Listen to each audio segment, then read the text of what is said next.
I'm not leaving. I'm selling. You. The sound of Jake's laugh echoing through my own hallway at 3 in the morning was the moment I realized I'd lost my home without even knowing there was a war. I sat in my leather recliner, the one piece of furniture Vanessa hadn't rearranged to accommodate our temporary house guest, nursing a whiskey and staring at the ceiling. Above me, the floorboards creaked with the rhythm of someone who'd made himself entirely too comfortable in what used to be my sanctuary. 6 months.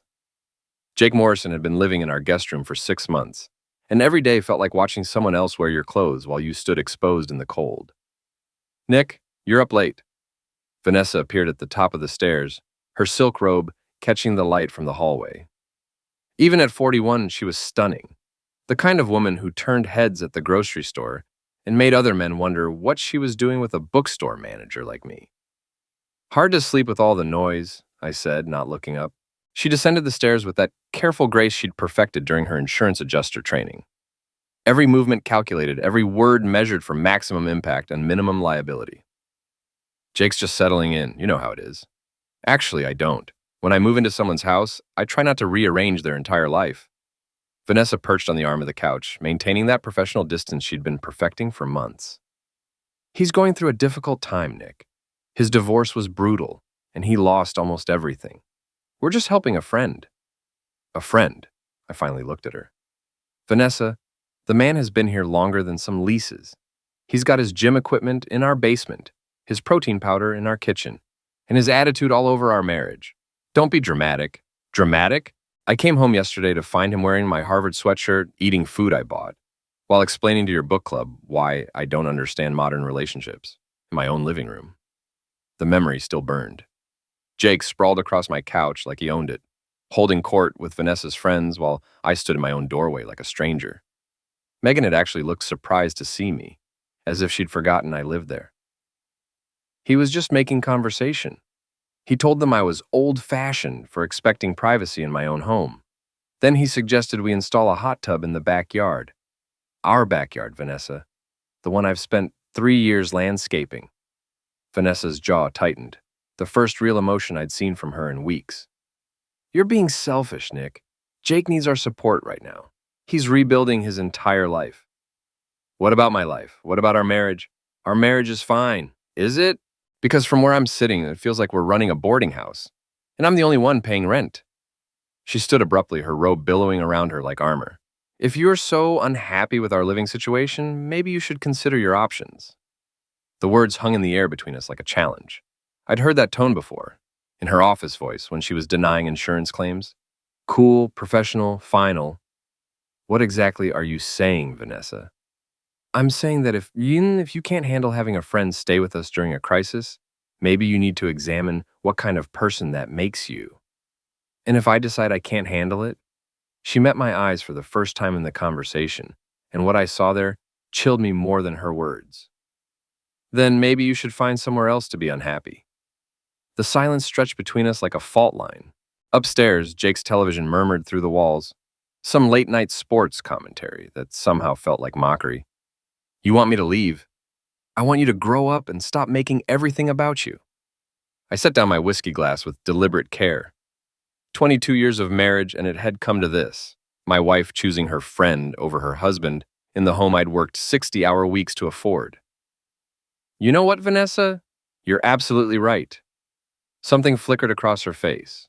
Surprise, maybe, or the first hint of uncertainty. "What do you mean?" "I mean, you've made your choice very clear. Jake's comfort is more important than my happiness. His needs matter more than our marriage, and you'd rather I leave than ask him to." "Nick, I didn't say—" "You didn't have to." I stood, feeling something cold and sharp settling in my chest where the hurt used to be. "You want me gone if I can't accept the situation." Message received. "Where are you going?" I was already heading for the stairs, my mind surprisingly clear for the first time in months. "To pack. You said if I don't like it, I should leave. Congratulations, Vanessa. You finally found something we agree on." "Nick, wait." But I was already climbing the stairs, past the guest room where Jake's laughter had started this whole conversation. The door was cracked open, and I could see him sprawled across the queen bed I'd assembled myself, remote in one hand, beer in the other, looking like a man who'd won the lottery. He looked up as I passed, our eyes meeting for just a moment. The smirk that crossed his face told me everything I needed to know about how temporary his stay had ever been intended to be. "Everything okay out there, buddy?" he called after me, and the false concern in his voice was the final nail in the coffin of my marriage. I didn't answer. I was too busy planning. The poorhouse hadn't changed since high school. Same scarred wooden bar, same neon beer signs casting red and blue shadows across faces that had seen too much of both. At 11 on a Tuesday morning, it was mostly empty except for Frank Delacroix behind the bar and a couple of regulars who had made day drinking into an art form. Frank looked up as I walked in, his weathered face creasing into something between a smile and a grimace. We'd known each other since we were 16, and he could read my moods better than my wife. "Little early for you, isn't it, Nick? Little late for everything else." I slid onto my usual stool and nodded toward the whiskey shelf. "Make it a double." Frank poured without comment, then leaned against the bar with the practiced patience of a man who'd heard every sob story in town. "Want to talk about it?" "Vanessa kicked me out." "Figured that was coming." He said it matter-of-factly, like he'd been watching the weather and predicting rain. "Jake Morrison's been bragging around town about how he's got it made at your place. Free room, free board, and a woman who hangs on his every word." The whiskey burned, but not as much as Frank's confirmation of what I'd suspected. "How long has he been talking?" "Couple months now. Comes in here after his workouts, holds court with whoever's listening. Real piece of work, that one." "What's he been saying?" Frank glanced around the empty bar, then leaned closer. "Claims Vanessa sees what a real man looks like now. Says you're too soft, too comfortable. According to Jake, she's finally waking up to what she's been missing." I finished the whiskey and pushed the glass forward for another. "Anything else?" "He's been pretty free with details about your house. Knows where you keep your tools, your spare keys, even your bank statements. Acts like he owns the place." "He does, apparently. Vanessa made it pretty clear last night that his comfort matters more than our marriage." "So what's your play?" I stared into the amber liquid, watching the light refract through it like sunlight through broken glass. "She told me if I don't like the situation, I should leave. And I'm going to take her advice." Frank raised an eyebrow. "Running away is not your style, Nick." "Who said anything about running?" I met his eyes and smiled for the first time in months. "She said leave. She didn't say anything about taking the house with me." Understanding dawned across Frank's face like sunrise. "The house is in your name. Premarital asset. I bought it 3 years before we got married, renovated it myself, never added her to the deed." I pulled out my phone and scrolled to my lawyer's number. "Amazing what you remember when your wife chooses another man over you." "Jesus, Nick, you're really gonna do it? Vanessa wanted me gone so badly she was willing to end our marriage over it. I'm just giving her what she asked for." Frank whistled low. "That's going to shake up more than just your household. Half the neighborhood thinks Jake's some kind of catch. Megan's been telling anyone who will listen how lucky Vanessa is to have such a devoted friend." "Megan from the insurance office?" "The same. She's been spending a lot of time at your place lately, hasn't she?" I thought about the book club meetings that had become weekly occurrences, the wine nights that stretched past midnight, the way Megan always seemed to be there whenever I came home from work. Yeah, she has. Might want to ask yourself why a single woman spends so much time watching her friend's perfect relationship with the house guest. The implication hit me like a physical blow. "You think Jake and Megan?" "I think Jake Morrison's the kind of man who keeps his options open. And I think Megan's the kind of woman who doesn't mind being an option as long as she thinks she might become the choice." I stared at my reflection in the bar mirror, seeing a man who'd been played by people he'd trusted. The hurt was still there, but it was transforming into something colder and more useful. "Frank, I need to ask you a favor. Name it. Keep your ears open. If Jake or any of Vanessa's friends start talking about what's happening at my house, I want to know about it. You planning something?" "I'm planning everything." I left the poorhouse with a clarity I hadn't felt in months and drove straight to my lawyer's office. Margaret Chen had handled my house purchase and would handle its sale. She was sharp, no nonsense, and had no patience for people who tried to take advantage of others. "Nick, good to see you. Though I'm guessing this isn't a social call. I need to sell my house, fast." Margaret leaned back in her chair, studying me with the intense focus that made her one of the best real estate attorneys in the state. "Want to tell me what's going on?" I laid out the situation, Jake's extended stay, Vanessa's ultimatum, the way my own home had become enemy territory. Margaret listened without interrupting, occasionally making notes on her legal pad. The house is entirely in your name? Premarital asset, never added Vanessa to the deed. Any joint improvements or renovations since marriage? I did all the work myself, paid for materials with money from my separate account. Then legally, you're free to sell whenever you want. You'll need to give Vanessa notice if she's been living there as a tenant, but since she's your wife, that gets complicated. What if she's not living there as my wife anymore? Margaret's pen stopped moving. Are you filing for divorce? Not yet. But she made it clear last night that our marriage is over if I don't accept Jake as a permanent fixture. I'm just taking her at her word. Nick, I have to ask, are you sure about this? Selling the family home is a big step, and it's going to burn a lot of bridges. Margaret, they already burned the bridge. I'm just making sure they can't cross back over it. She was quiet for a long moment, then pulled out a fresh file folder. Okay, if we're doing this, we're doing it right.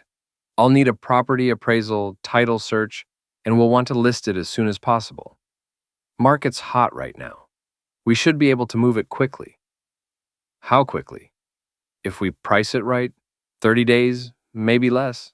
Perfect. And Margaret, I want to give Vanessa and Jake official notice that they need to vacate. 30 days, just like any other tenant. That's going to create some drama. Good. They created the situation. Now they get to live with the consequences. I left Margaret's office feeling lighter than I had in months. The plan was simple, legal, and completely devastating. Vanessa wanted Jake more than she wanted our marriage. She could have him. Just not in my house, with my monies and surrounded by my things. My phone buzzed with a text from Vanessa. Where are you? We need to talk. I typed back, at my lawyer's office. We'll talk when I get home. Her response came immediately. Your lawyer? Nick, don't do anything stupid. I almost laughed. After 6 months of watching another man take over my life while my wife cheered him on, she was worried about me doing something stupid. I drove home slowly, taking the long way through our neighborhood. It really was beautiful. Tree-lined streets, well-maintained houses, the kind of place where people raised families and built lives. Vanessa had always loved that about it, the respectability and status it represented. She was going to hate losing it. Jake's car was in my driveway when I pulled up, parked in the spot where I usually put my own vehicle. It was a small thing, but it perfectly captured everything wrong with the situation. In 6 months, he'd gone from grateful house guest to entitled resident, and Vanessa had enabled every step of that transformation. I parked on the street and walked up to my own front door, fishing for keys like a visitor. Through the window, I could see Vanessa and Jake sitting at my kitchen table, heads close together in conversation. They looked up when I walked in, and the guilt that flashed across both their faces told me everything I needed to know about what they'd been discussing. Nick. Vanessa stood quickly, smoothing down her hair. We need to talk. Yes, we do. I set my keys on the counter and looked around the kitchen, at Jake's protein shakes in my refrigerator, his workout supplements lined up on my counter, his dirty dishes in my sink. But first, I have something for both of you. I pulled out the legal documents Margaret had prepared and set them on the table. 30 days' notice to vacate the premises, both of you. The silence that followed was deafening. Jake picked up the papers with hands that weren't quite steady, his face cycling through confusion, anger, and something that might have been fear. You can't do this, Vanessa said, but her voice lacked conviction. Actually, I can. The house is in my name and I'm selling it. You have 30 days to find other accommodations. Selling it? Jake's voice cracked slightly. You can't sell the house out from under us. Watch me. The next 3 weeks passed in a blur of real estate showings, legal paperwork, and increasingly desperate attempts by Vanessa and Jake to change my mind. What they didn't understand was that my mind had been changed the moment Vanessa chose him over our marriage. Everything after that was just logistics. Margaret had been right about the market. We had 6 serious offers within the first week, and by day 10, we'd accepted one that was $15,000 over asking price. The new owners were a young couple from Boston who fell in love with the renovated kitchen and wanted to close as soon as possible. I scheduled the first showing for a Tuesday afternoon, knowing Vanessa had important client calls that day. What I didn't tell her was that I'd specifically requested the showing to run from 2 to 4, right during her biggest presentation of the month. Mr. Peterson? The realtor, Sandra Walsh, was a consummate professional who'd sold half the houses in our neighborhood. The buyers are here for their final walkthrough. Perfect timing. I opened the front door to reveal the young couple and their mortgage broker, all dressed for business and carrying clipboards. From upstairs came the sound of Vanessa's voice, sharp and professional. As you can see from the actuarial tables, the risk assessment clearly indicates, "Is someone having a meeting?" asked the wife, a petite brunette who looked concerned. "My soon-to-be ex-wife has a video conference," I explained. "Don't worry about the noise." We'd barely made it to the living room when Jake appeared from the kitchen, wearing nothing but boxer shorts and a tank top, protein shake in hand. He stopped dead when he saw the group of strangers in his borrowed living room. "Oh, hey." He looked around like he'd forgotten where he was. "Nick, you didn't tell me we were having company." The mortgage broker's eyebrows shot up. The young couple exchanged glances. Sandra Walsh, to her credit, didn't miss a beat. "This is Jake," I said pleasantly. "He's been staying in the guest room, temporarily." "Right, temporarily." Jake's face had gone red, but he seemed frozen in place, apparently unable to decide whether to flee or try to brazen it out. From upstairs, Vanessa's voice rose in frustration. "No. The liability exposure is significantly higher when you factor in, Jake, is that you talking down there? I'm in the middle of a presentation." "Maybe we should come back later," suggested the husband. "Nonsense," I said. "This is exactly what living here is like. Full transparency." Sandra shot me a look that could have melted steel, but she gamely continued the tour. As you can see, the living room features original hardwood floors and custom built-in shelving. Jake finally seemed to realize he was standing half undressed in front of strangers and mumbled something about getting dressed before disappearing upstairs. Unfortunately, his room was right next to Vanessa's home office, and we could hear their heated, whispered argument through the thin walls. "The kitchen has been completely renovated," Sandra continued, raising her voice slightly to cover the sound of Vanessa's conference call falling apart upstairs. "Granite countertops, stainless steel appliances, and a large island perfect for entertaining." "What's that smell?" asked the wife, wrinkling her nose. I followed her gaze to the sink where Jake's post-workout dishes had been soaking for 3 days. The protein residue had developed an aroma that could charitably be described as biological. That would be the current tenant's contribution to the kitchen ambiance. I said, "Don't worry, it comes with the current occupants, not the house." The couple was looking increasingly uncomfortable, but Sandra pressed on with professional determination. We made it through the dining room and were heading toward the basement when Vanessa's voice exploded from upstairs. "I don't care what they're doing down there. This is my house too, and I have a right to conduct business without—" "What do you mean they're potential buyers?" The young couple stopped walking. The mortgage broker pulled out his phone and started typing notes. Sandra's smile had taken on a distinctly strained quality. "Perhaps we should see the basement," she suggested. The basement was where Jake had really made himself at home. His weight equipment dominated the space I'd finished as a family room, and his gym clothes were draped over every available surface. The smell of stale sweat and protein powder hung in the air like a fog. "This is a fully finished basement," Sandra said weakly. "Perfect for a home gym or recreation room. Or a live-in fitness instructor," I added helpfully. The husband was taking pictures with his phone, not the good kind of pictures. His wife was breathing through her mouth and looking toward the stairs like a trapped animal. "Peterson," Sandra said through gritted teeth, "could I speak with you privately for a moment?" We stepped into the laundry room, where she immediately rounded on me with the fury of a professional whose commission was evaporating before her eyes. "What the heck are you trying to do? These people are ready to buy, and you're sabotaging your own sale." "I'm not sabotaging anything. I'm showing them exactly what they're getting. A house that comes with 2 freeloading adults who think they own the place. They're buying the house, not the current living situation." "Are they? Because from what I can see, the current living situation has become a permanent feature. Jake's got more stuff here than I do, and my wife just told a room full of insurance executives that this is her house too." Sandra stared at me for a long moment. Then something like understanding crossed her face. "You're not trying to sell them the house. You're trying to humiliate your wife and her boyfriend." "Jake's not her boyfriend. He's just a friend who's been living here for 6 months, sleeping in my guest room, eating my food, and making himself comfortable in my marriage. And you want them to see exactly how comfortable he's gotten. I want them to see the truth. If they still want to buy after seeing what they're getting into, then they're the right buyers. Sandra shook her head, but she was smiling now, a sharp, predatory smile that suggested she was starting to enjoy the show. You're either crazy or brilliant. Why can't I be both? We rejoined the group to find them huddled near the stairs, whispering urgently among themselves. Upstairs, Vanessa's conference call had apparently ended badly, and we could hear her storming around her office. I think we've seen enough, said the husband. Are you sure? We haven't looked at the guest room yet. That's where Jake sleeps. I'm sure he'd be happy to show you his setup. The wife actually shuddered. No, thank you.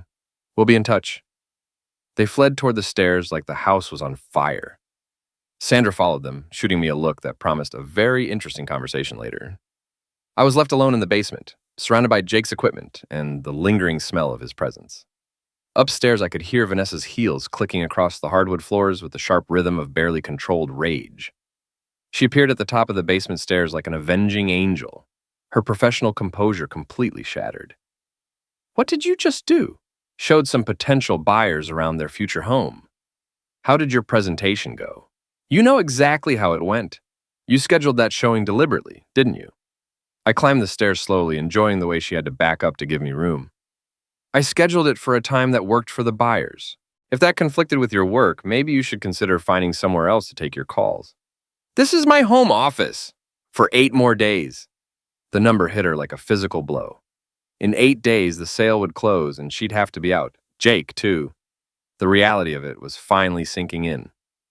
Nick, we need to talk about this. Really talk, not just throw legal papers at each other. What's to talk about? You made your choice. You chose Jake over me, his comfort over our marriage. I'm just making sure you get to live with that choice. I never said I chose Jake over you. You didn't have to. You said it with your actions, 6 months of them. Jake appeared at the top of the stairs, now fully dressed, but still looking like a man who'd been caught stealing. Hey, maybe I should give you two some privacy. Don't bother, I said. We're past the point of private conversations. Besides, this concerns you too. Look, Nick, I think there's been some misunderstanding here. I never meant to cause problems between you and Vanessa. The sincerity in his voice was almost impressive. If I hadn't spent 6 months watching him systematically take over my life, I might have even believed him. No misunderstanding, Jake. You moved into my house, made yourself comfortable, and convinced my wife that I was the problem. Mission accomplished. That's not what happened, isn't it?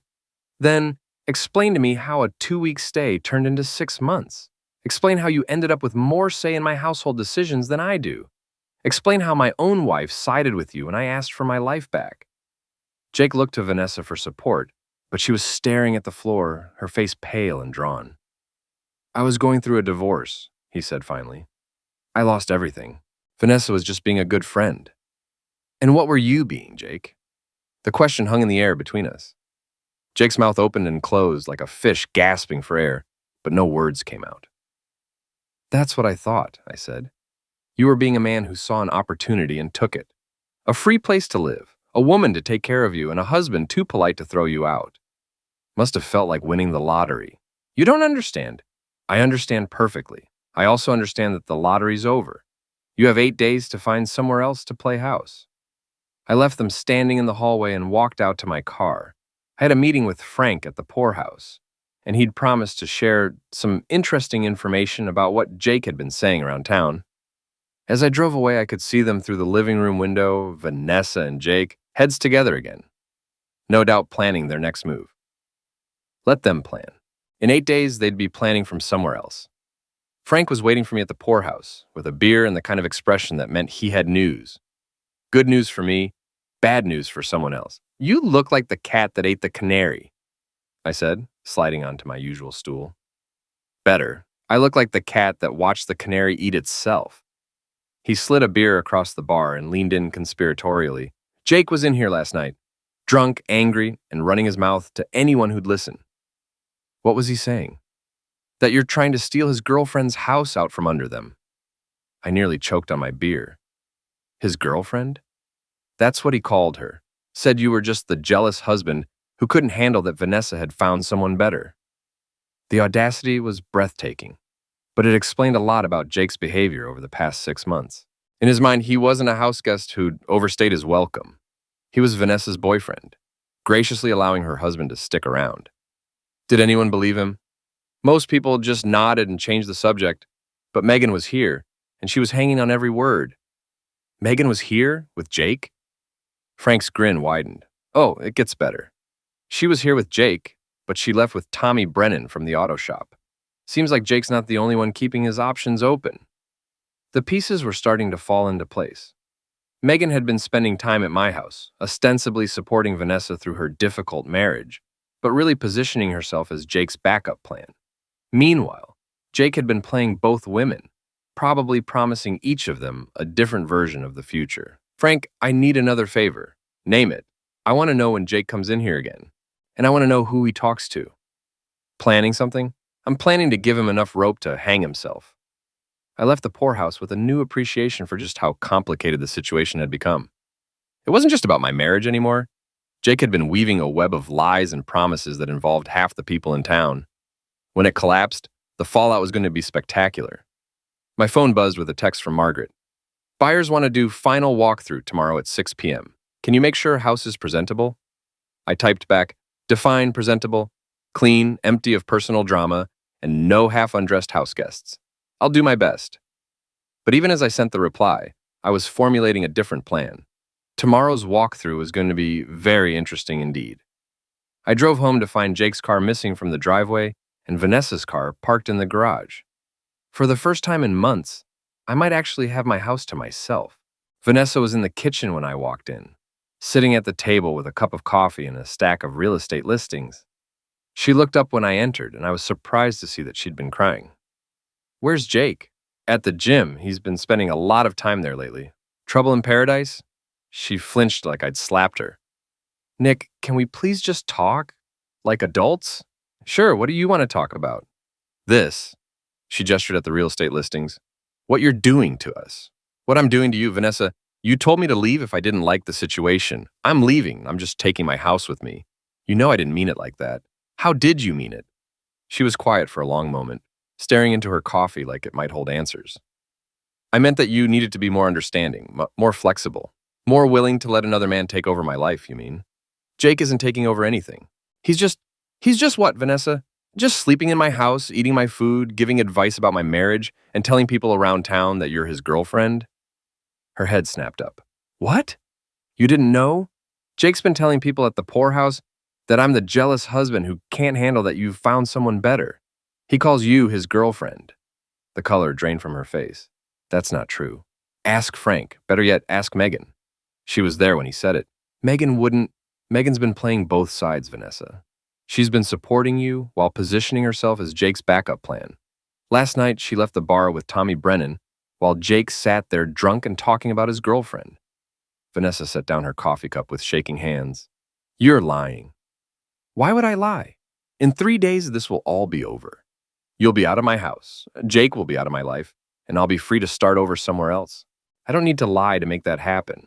But if what you're saying is true, then you've been played by a man who saw you as a meal ticket and a woman who saw you as competition. Welcome to the club, Vanessa. I've been watching it happen for 6 months. She sat in silence for several minutes, and I could almost see her mind working through the implications. Every conversation with Jake, every supportive talk with Megan, every moment when she'd chosen their advice over her husband's concerns. All of it took on a different meaning in light of what I'd just told her. What am I supposed to do now? Whatever you want. You're a grown woman with a good job and plenty of options. You don't need Jake, and you sure don't need Megan. But I need you. The words hung between us like a bridge I wasn't sure I wanted to cross. 6 months ago, they would have changed everything. Now they just sounded like another manipulation. Do you, or do you just need someone to pay for the life you want to live? That's not fair. Fair? Vanessa, you chose another man over your husband. You prioritized his comfort over our marriage. You made me a stranger in my own home.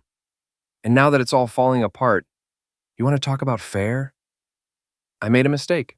You made a choice, a series of choices over 6 months. This isn't a mistake, it's a pattern. My phone buzzed with a text. Jake, need to talk. Meet me at the house in an hour. I showed the message to Vanessa. Looks like your boyfriend wants a meeting. He's not my boyfriend. Then you'd better make sure he knows that. I left her sitting at the kitchen table and went upstairs to pack more of my things. Tomorrow was the final walkthrough, and I wanted to be ready for whatever Jake had planned. An hour later, I heard his car in the driveway. Through the bedroom window, I watched him get out and stride toward the house with the confidence of a man who thought he held all the cards. He was about to learn otherwise. I came downstairs to find him in the living room with Vanessa, both of them looking like they'd rather be anywhere else. The easy intimacy I'd observed between them for months was gone, replaced by the awkward tension of two people who'd been caught in a lie. Nick. Jake stood when I entered, extending his hand like we were meeting for the first time. Thanks for agreeing to talk. I ignored the handshake. What do you want, Jake? I want to clear the air. There's been some misunderstanding about my relationship with Vanessa, and I think we need to set the record straight. By all means, enlighten me. Vanessa and I are friends. Good friends, but just friends. I know how it might look, me staying here for so long, but it's not what you think. What do I think, Jake? That there's something romantic between us. There isn't.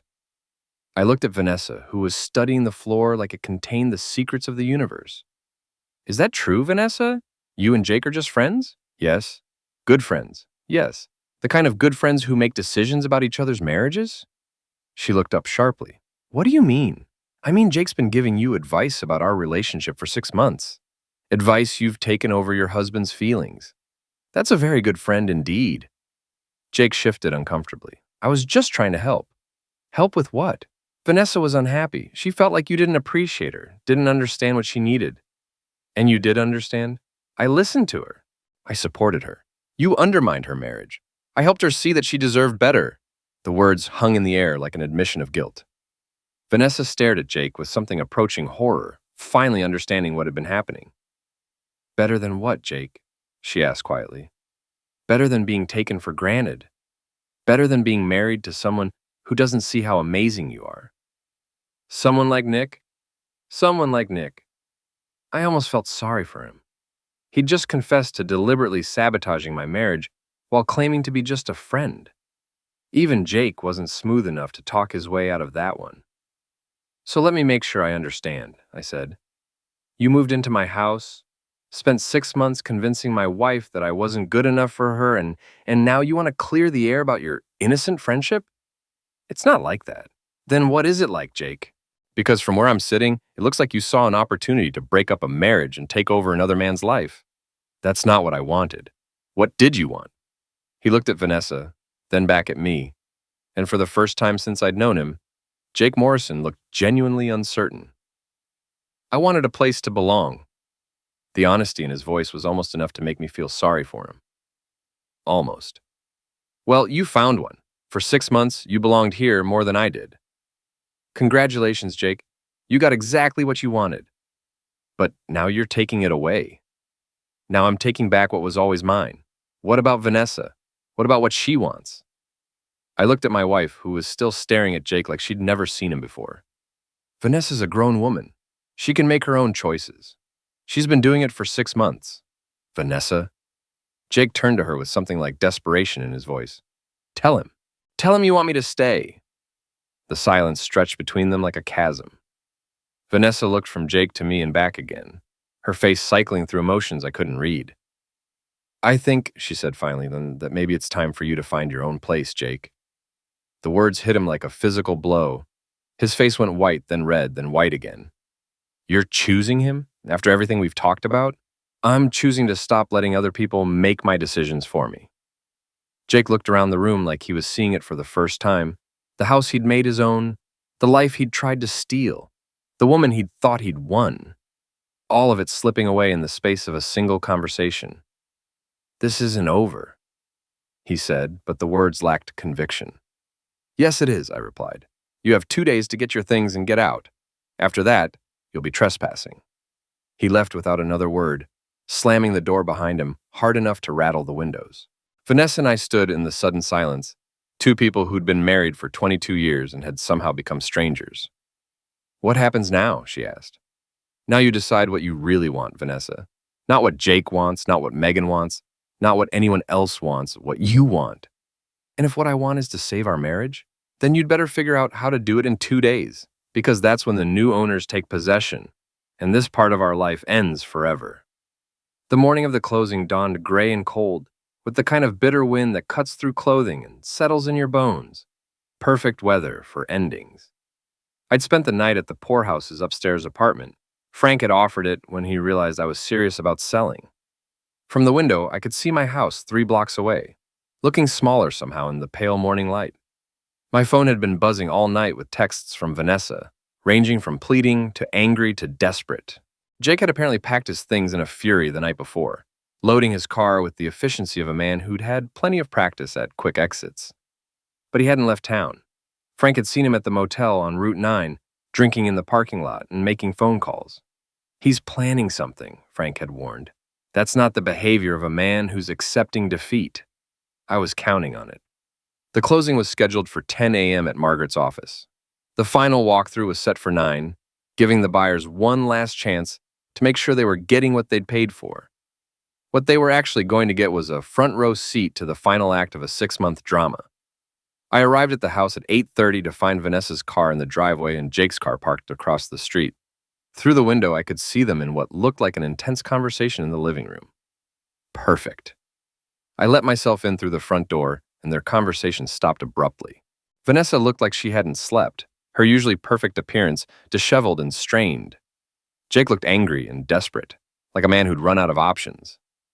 "Nick," Vanessa stood quickly, "we need to talk. The buyers will be here in 30 minutes for their final walkthrough. Whatever you need to say, make it quick. I can't let you do this. You can't stop me from doing this. The papers are signed, the money's been transferred, and in 1 hour, this house belongs to someone else. I'll fight you. I'll claim spousal interest, community property. With what lawyer? With what money? Vanessa, your name isn't on the deed, you didn't pay for the house, and you chose another man over your marriage. No judge in the state is going to side with you." Jake stepped forward, his hands clenched into fists. "You can't just throw us out on the street. I'm not throwing anyone anywhere.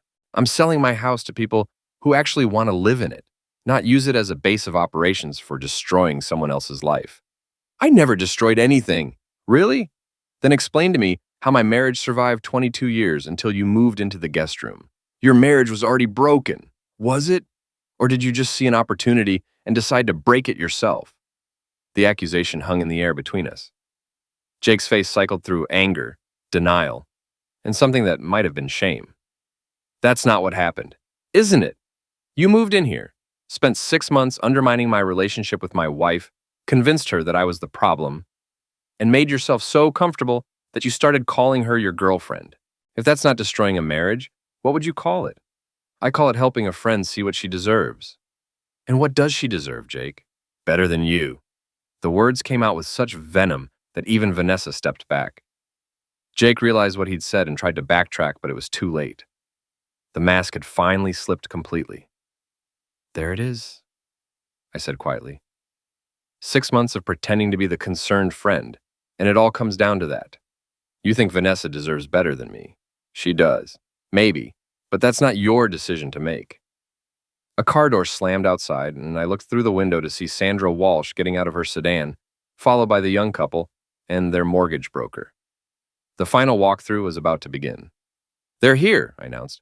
"Time for the show." "Nick, please." Vanessa grabbed my arm. "Don't do this. Not like this." "Do what? Show them the house they're buying? Let them see what they're getting into?" "You know what I mean. I know exactly what you mean. You want me to pretend that everything's fine, that this is just a normal real estate transaction, that you and Jake are reasonable people who are graciously moving out. But that's not what this is, Vanessa. This is the end of a marriage, the end of a friendship, and the end of 6 months of lies." The doorbell rang, and I went to answer it. Sandra Walsh stood on my front porch with her professional smile firmly in place, but I could see the wariness in her eyes. She'd been through enough showings with me to know that normal rules didn't apply. "Good morning, Nick. Ready for the final walkthrough?" "More than ready. Come on in." The young couple followed her inside, looking around with the nervous excitement of first-time homebuyers. They'd been through enough showings to know what to expect, but they clearly weren't prepared for what they found in the living room. Vanessa and Jake stood frozen like actors who'd forgotten their lines. The tension in the room was thick enough to cut with a knife, and the buyers immediately picked up on it. "Oh," said the wife, "are we interrupting something?" "Not at all," I said cheerfully. Vanessa and Jake were just discussing their moving plans. Weren't you? Vanessa managed a weak smile. Yes, we're very excited for you. Jake said nothing, just stood there, radiating hostility like a space heater. Shall we start the walkthrough? And Sandra suggested, clearly eager to get things moving.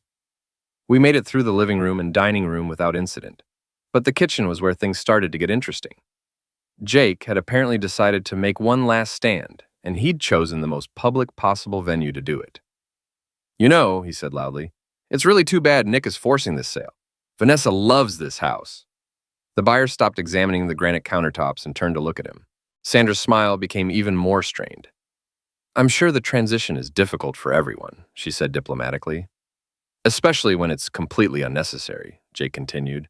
But some people would rather destroy something beautiful than share it. Share it? I couldn't help myself. Jake, you've been living here for 6 months rent-free. How much more sharing did you have in mind?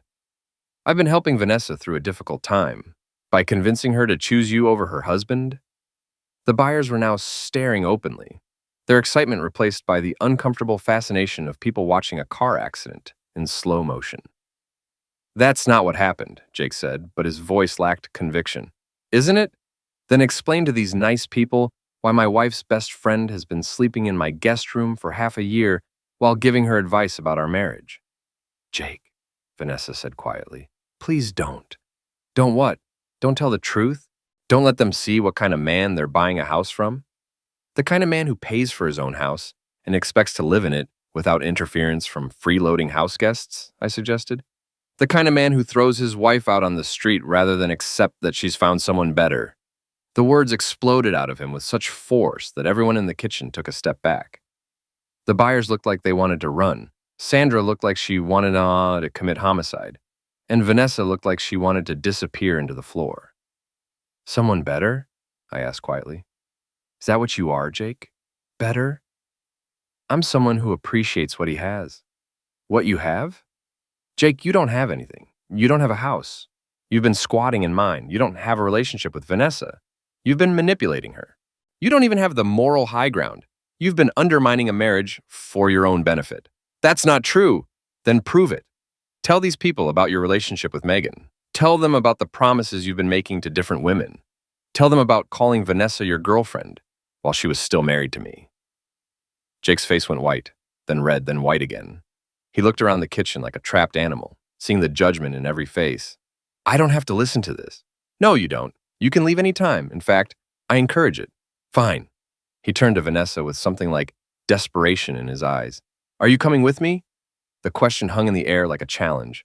Vanessa looked from Jake, to me, to the buyers, to Sandra, and I could see her making calculations about the future, about her choices, about what she really wanted. No, she said finally. I'm not. Jake stared at her like she'd spoken in a foreign language. What? I said no, I'm not going with you. But we talked about this. We planned. You planned, Jake. You've been planning my life for 6 months, and I let you. But I'm done being planned for. Vanessa, you can't mean that.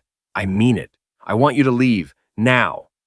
The finality in her voice seemed to hit Jake like a physical blow. He looked around the kitchen one more time, his gaze lingering on the granite countertops, the stainless steel appliances, the life he'd tried to make his own.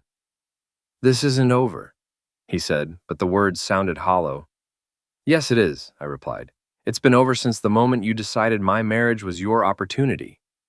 Jake left through the back door, slamming it hard enough to rattle the windows. We could hear his car starting in the driveway, then the squeal of tires as he drove away too fast. The silence that followed was deafening.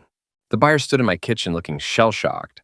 Sandra looked like she needed a drink, and Vanessa looked like she'd aged 10 years in the past 10 minutes. Well, said the husband finally, that was intense. I'm so sorry, Vanessa said. You shouldn't have had to see that. Actually, said the wife, it's kind of reassuring. We all stared at her. Reassuring. We've been worried about buying a house with so much drama attached to it. But seeing Jake leave like that, it feels like the drama's leaving with him. Sandra seized the moment like the professional she was. Shall we continue the walkthrough? I think you'll find the rest of the house much more peaceful. We finished the tour without further incident. The buyers loved the renovated bathroom, admired the hardwood floors, and were impressed by the finished basement, especially now that it wasn't full of Jake's gym equipment. "We're very excited to make this our home," the wife said as we concluded the walkthrough. "It has such good bones." "It does," I agreed. "It just needed the right people living in it."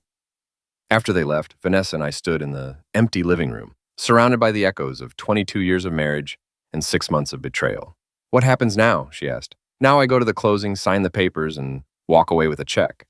What you do is up to you." "I mean, what happens to us?" I looked at her, really looked at her, for the first time in months.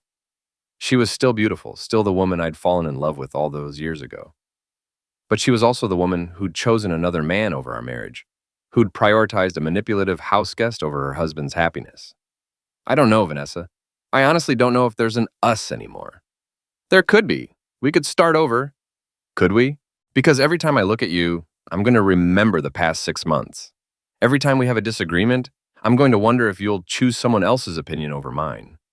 Every time a friend needs help, I'm going to worry about who's really moving in." Tears ran down her cheeks, but she didn't try to wipe them away. "I made a mistake. You made a choice. A lot of choices. And now we both have to live with the consequences." My phone buzzed with a text from Margaret. "Closing in 30 minutes. You ready?" I typed back, "On my way. I have to go," I told Vanessa. "The closing's in 30 minutes. Where will you go after?" "I don't know yet. Somewhere without house guests, probably." She almost smiled at that, and for a moment I could see the woman I'd married beneath the stranger she'd become. "Nick, for what it's worth, I really am sorry." "I know you are. But sorry doesn't undo 6 months of damage." I left her standing in the empty living room and drove to Margaret's office for the closing. The paperwork took less than an hour. Signatures, transfers, handshakes, and a check that represented the end of one life and the beginning of another. "What's next?" Margaret asked as we walked out of the office. "I'm thinking about that cabin in Vermont you mentioned, the one with no neighbors and no guest room. Sounds perfect." I drove past the house one last time on my way out of town. The new owners were already there with a moving truck, carrying boxes and furniture into what had been my home. Vanessa's car was gone, and there was no sign of Jake. At the town line, I pulled over and looked back at the place where I'd spent the last 15 years of my life. It looked smaller in the rearview mirror, less important somehow. Maybe that was the point. My phone rang, Frank's number. "You really did it," he said without preamble. "I really did. Jake came by the bar an hour ago. Drunk, angry, and looking for someone to blame, I threw him out. Good. He said this wasn't over. It is for me. What Jake does now is between him and whatever's left of his conscience. And Vanessa?" I thought about that for a moment, watching the town disappear in my rearview mirror. Vanessa's a grown woman with a good job and plenty of options. She'll figure it out. "You heading to Vermont?" "Eventually. First, I think I'll drive for a while, see what's out there." "Keep in touch." "I will." I hung up and pulled back onto the highway, heading north toward whatever came next. In my rearview mirror, the past grew smaller and smaller until it finally disappeared altogether. Behind me, Jake Morrison was probably at another bar, telling another sob story to anyone who would listen, looking for another opportunity to insert himself into someone else's life. Vanessa was probably in her office, explaining to her coworkers why she was suddenly looking for an apartment. Megan was probably wondering why her phone calls weren't being returned. But none of that was my problem anymore. For the first time in 6 months, I was free to make my own decisions, live my own life, and sleep in my own bed without wondering who else might be making themselves comfortable in my space. The road stretched out ahead of me, empty and full of possibilities. I rolled down the windows, turned up the radio, and drove toward whatever came next, finally free from the wreckage of a marriage that had died the moment my wife chose another man over the one she'd promised to love, honor, and cherish. Room for one more? Not anymore.